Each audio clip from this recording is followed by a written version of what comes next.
نبی رحمت صلی اللہ علیہ وآلہ وسلم نے ارشاد فرمایا، کل قیامت کے دن جب اللہ رب العزت کے حضور لوگ حاضر ہوں گے، ساری مخلوقات اللہ کی بارگاہ میں ہوں گی، انسان تمام کے تمام اولین و آخرین، جمیع انبیاء کرام علیہم السلام سب کے سب اللہ کے حضور حاضر ہوں، اور تانبے کی دہکتی ہوئی زمین ہوگی اور سورج 1.25 میل کے فاصلے پر ہوگا، اور اس وقت سورج کا ڈسٹنس ہے وہ فقہا کہتے ہیں کہ ایک تیز رفتار گھوڑا اگر 4000 سال چلتا رہے تو اتنی دور سورج ہے۔ ایسے میں حضور اکرم صلی اللہ علیہ وآلہ وسلم ارشاد فرماتے ہیں کہ یہ تمام اولین و آخرین اس حال میں اللہ کی بارگاہ میں حاضر ہوں گے کہ بے لباس ہوں، لباس بھی نہیں ہوگا۔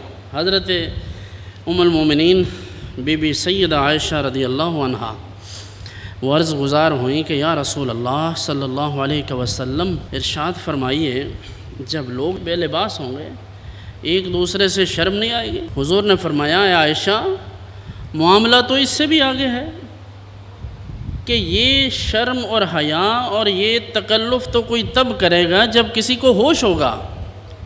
لوگوں کو ہوش کب ہوگا؟ وَإِذَا الْعِشَارُ عُطِّلَتْ، تو مائیں اپنے دودھ پیتے بچوں کو چھوڑ کر بھاگ جائیں گے۔ تو حالت یہ ہوگی لوگوں کی کہ لوگوں کا پسینہ ٹپکے گا اور 70 گز پسینہ زمین میں چلا جائے، اتنا پسینہ آئے گا۔ کمال تو یہ ہے کہ ہمیں دیکھ کر جہنم کو پسینہ آئے گا، اور جناب رسول اللہ صلی اللہ علیہ وسلم فرماتے ہیں کہ تمہیں پسینہ آئے گا۔ پھر اس کے بعد کسی شخص کو پسینہ آئے گا تو اس کا ٹخنوں تک، گٹے جسے آپ کہتے ہیں پنجابی میں۔ پھر کسی کا اور پسینہ آئے گا تو اس کے گھٹنوں تک، کسی کی ناف تک آ جائے گا، یہاں تک کہ کسی کے سینے تک پسینہ پہنچ جائے گا، جو زمین میں جذب نہیں ہوگا وہ اوپر آ جائے گا۔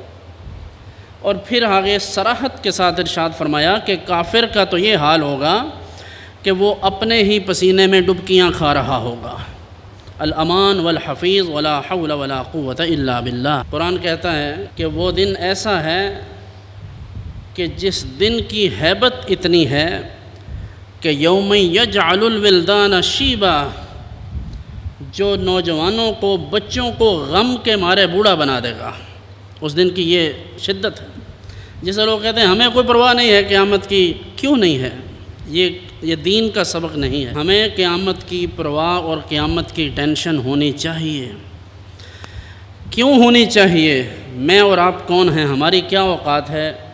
میں تمہیں اللہ کے نبی صلی اللہ علیہ وسلم کی بات عرض کر رہا ہوں۔ حضور انور صلی اللہ علیہ وسلم تشریف فرما ہے۔ حضرت جناب سیدنا ابو بکر الصدیق رضی اللہ عنہ، جو مزاج شناس نبوت ہیں، جو رازدار ہیں، جو یار غار ہیں، جو رفیق سفر ہیں، رفیق حضر ہیں حضور علیہ السلام کے، وہ حاضر خدمت ہیں۔ عرض کرتے ہیں یا رسول اللہ صلی اللہ علیہ وسلم، جناب پر بڑھاپے کے آثار نمودار ہوا چاہتے ہیں کہ بال سفید ہونا شروع ہو گئے ہیں، تو سنیے حضور نے کیا ارشاد فرمایا۔